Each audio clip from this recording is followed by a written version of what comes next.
মাত্র ১ গজ কাপড় দিয়ে ৪০ ইঞ্চি বডির একটা সেমিস কেটে আজকে আপনাদের দেখাবো। তো প্রথমে আমি এখানে ৪ পাট কাপড় নিয়েছি, বন্দর পাট আমার দিকে রেখেছি, খোলা পাট বাইরের দিকে নিয়েছি এবং ৪০ ইঞ্চি বডির জন্য ৬ ইঞ্চি পরিমাণে শোল্ডার নিয়েছি এবং বগলও নিয়েছি ৬ ইঞ্চি পরিমাণে। আপনারা আপনাদের মেজারমেন্ট অনুযায়ী কিন্তু অবশ্যই এখানে নিয়ে নেবেন। তারপর এখানে আমি সাইড পাড়ার জন্য ১৮ ইঞ্চিতে একটি মার্ক করে নিলাম। তারপর আমি এখানে পেটের মাপ বের করার জন্য এভাবে ফিতাটাকে রেখে ভাঁজ করে মাঝখান দিয়ে পেটের মাপটা করে নিলাম। তারপর এখানে আমি ৪০ ইঞ্চি বডি নিয়ে নিলাম, এখানে আমি পেট ৩৮ ইঞ্চি নিয়ে নিলাম এবং কোমরও ৪০ ইঞ্চি নিয়ে নিলাম এবং সুন্দর মতো এখানে একটু মার্ক করে দিয়ে দিলাম। পাশে সেলাই মার্জিনের জন্য এক্সট্রা একটু মার্ক করে নিলাম। তারপর বগলের জন্য এখানে ফিতাটা ভাঁজ করে মাঝখান দিয়ে মার্জিন করে ১ ইঞ্চি পরিমাণ ডাউন দিয়ে তারপর এখানে শেপটা করে নিতে হবে এবং এখানে গলার জন্য আমি ২.৫ ইঞ্চি নিয়ে নিলাম এবং লম্বাটা আপনারা আপনাদের পছন্দ মতো নিয়ে নেবেন। আমি সামনের পাটে একটু বড় রেখেছি এবং পিছনের পাটটা একটু ছোট রেখেছি। তো সামনের পাটে আমি ৫ ইঞ্চি দিয়েছি, পিছনের পাটটা আমি ৬ ইঞ্চি পরিমাণে দিয়ে নিয়েছি। আপনারা এখানে চাইলে ডিজাইনও করে নিতে পারেন। তো এখানে ১ গজ পরিমাণ কাপড় আছে যেহেতু, তাই আমি সাইড থেকেও নিচ দিয়ে আর কাটলাম না এবং পাশ থেকেও কাটলাম না। তো যেরকম আমি মার্ক করে নিয়েছি সেরকম আমি সুন্দর করে কেটে নিয়েছি।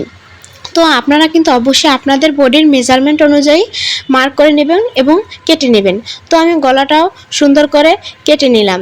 তো ভিউয়ার্স, আমি কিন্তু এই চ্যানেলটিতে আরও সুন্দর সুন্দর ড্রেস কাটিং এবং সেলাইয়ের ভিডিও দিয়ে থাকবো। যারা নতুন আছো, সেলাই কাজ শিখতে চাচ্ছ, তারা কিন্তু অবশ্যই চ্যানেলটি সাবস্ক্রাইব করে চ্যানেলের সাথে থাকবে।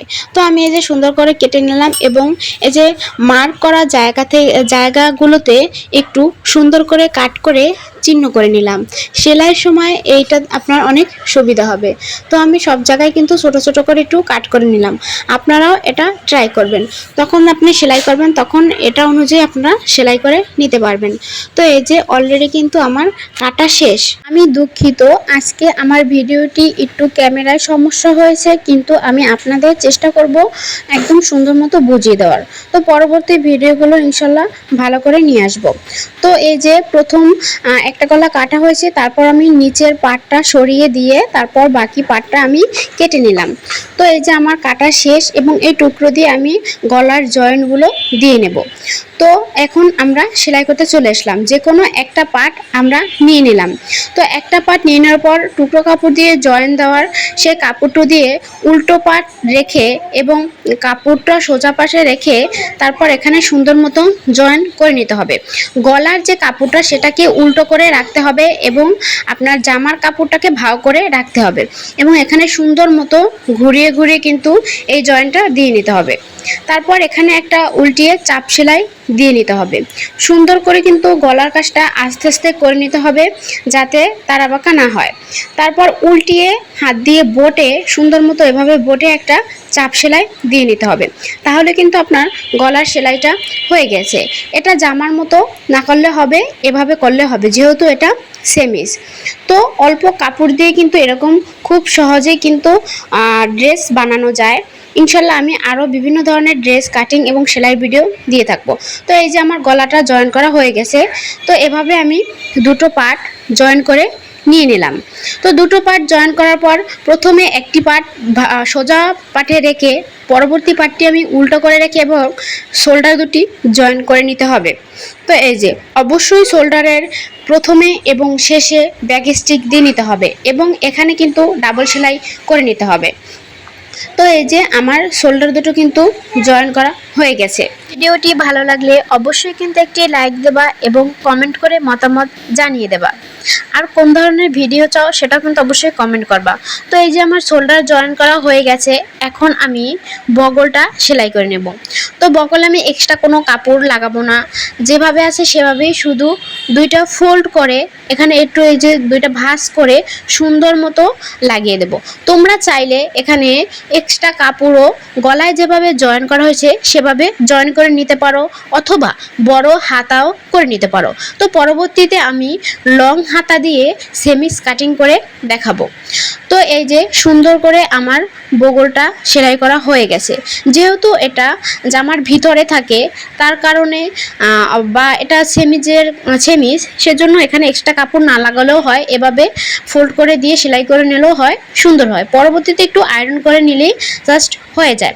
এই যে আমার সুন্দর মতো হয়ে গেছে, দুইটা আমি করে নিলাম।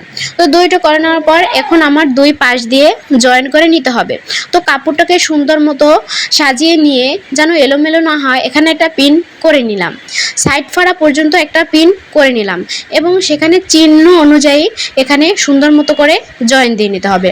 সেলাইয়ের শুরুতে এবং শেষে অবশ্যই ব্যাক স্টিক দিয়ে নিতে হবে এবং এই সকল ধরনের সেলাইতে ডাবল সেলাই দেওয়ার চেষ্টা করবেন, তাতে আপনার ড্রেসটি টেকসই হবে। তো জয়েন করার পর এখন আমি একদম নিচে ফোল্ড করে সুন্দর মতো সেলাই করে নিলাম। সর্বশেষে আমি সাইড ফাড়া দিয়ে নেব। তো তোমরা কারা কারা সাইড ফাড়া করতে পারো তারা কিন্তু অবশ্যই কমেন্ট করে জানাবে, আর যারা পারো না তাদের জন্য আমি আলাদা সাইড ফাড়া সেলাই করার জন্য ভিডিও নিয়ে আসব। তো এই যে আমার সুন্দর মতো করে নিচটা জয়েন করা হয়ে গেছে, সেলাই দেওয়া হয়ে গেছে। এখানে তোমরা তোমাদের পছন্দ অনুযায়ী ফোল্ড করে নিতে পারো। তো এই যে এখন আমরা সাইড ফাড়াটা কীভাবে দেই সেটা কিন্তু অবশ্যই ফলো করো। এই এলোমেলো কাপড়গুলো আমি কেটে ঠিক করে নিলাম। তারপর এখানে সুন্দর মতো দুইটি ভাঁজ করে এখানে ব্যাক স্টিচ দিয়ে শুরু করে তারপর আমি সেলাইটা করে নিলাম। অবশ্যই এখানে কিন্তু সুন্দর মতো সেলাই করতে হবে, টানাটানি করা যাবে না, একদম খুব সাবধানভাবে এবং আস্তে আস্তে সেলাই করতে হবে যেন ভাঁজ না পড়ে। যেখানে জয়েন্টটা শেষ হয়েছে তার থেকে 1 ইঞ্চি উপর পর্যন্ত সেলাইটা করে নিয়ে আসতে হবে। তারপর এভাবে ঘুরিয়ে অপর পাশে গিয়ে তারপর অপর কাপড়টা আবার ফোল্ড করে নিয়ে নিতে হবে। তারপর আবার ওখান থেকে সেলাই করে এরকম ভাঁজ করতে করতে সেলাই করে নিয়ে আসতে হবে একদম নিচ পর্যন্ত, এবং টানা হেঁচড়া করা যাবে না, তাহলে কিন্তু এখানে ভাঁজ পড়ে যাবে। তারপর কাপড়টা উল্টিয়ে এবার সোজা পাটে নিয়ে আসতে হবে। সোজা পাটে আনার পর সাইড দিয়ে একটা চাপ সেলাই দিয়ে নিতে হবে, এটা একদম সাইডে পড়বে। আর এখানে এসে জয়েন্ট পর্যন্ত থেমে তারপর আবার ঘুরিয়ে একদম জয়েন্টটা নিচের দিক পর্যন্ত নিয়ে আসতে হবে। আসলে সাইড ফাড়া কিন্তু অনেক সহজ, কিন্তু অনেকে এটাকে কঠিন মনে করে। এটা টানা হেঁচড়া করা যাবে না, সুন্দর মতো সেলাই করতে হবে। এই যে আমার ফিনিশিংটা কত সুন্দর হয়েছে আমি আপনাদের দেখিয়ে দিলাম। এই যে কোনো এখানে গোছ পড়েনি এবং কোনো সমস্যাও কিন্তু হয়নি, অনেক সুন্দর হয়েছে। তো আলাদাভাবে কিন্তু আমি সাইড ফাড়া সেলাই করার ভিডিও নিয়ে আসবো ইনশাল্লাহ। তো আমার এই সেমিসটি কেমন হয়েছে তা কিন্তু অবশ্যই কমেন্ট করে জানাবে, এবং কোন ধরনের ভিডিও চাও তাও কিন্তু অবশ্যই কমেন্ট করে জানাবে। যারা ফেসবুক পেজ থেকে দেখছো তারা অবশ্যই পেজটি ফলো করে দেবে, যারা ইউটিউব থেকে দেখছো তারা কিন্তু অবশ্যই চ্যানেলটি সাবস্ক্রাইব করে চ্যানেলের সাথে থাকবে। ধন্যবাদ সবাইকে।